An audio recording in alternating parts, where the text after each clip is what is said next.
A 80 anni dalla morte di Antonio Gramsci, il piccolo auditorium di Cagliari ospiterà il convegno internazionale Un secolo di rivoluzioni, percorsi gramsciani nel mondo, iniziative il 27 e 28 aprile.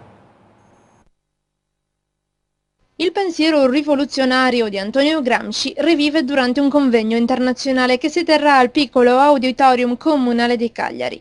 Un secolo di rivoluzioni, percorsi gramsciani nel mondo, una 2 giorni intensa, sessioni ricche di interventi e spunti di riflessione sul secolo appena trascorso, momenti di confronto tra il periodo che stiamo vivendo e gli anni in cui il pensatore ideale si è vissuto.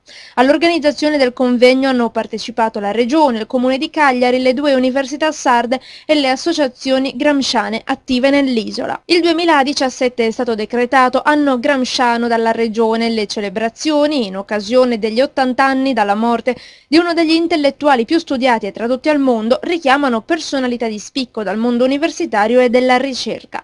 A Cagliari infatti arriveranno relatrici e relatori dal resto dello stivale, ma anche dall'America Latina, Stati Uniti e Gran Bretagna.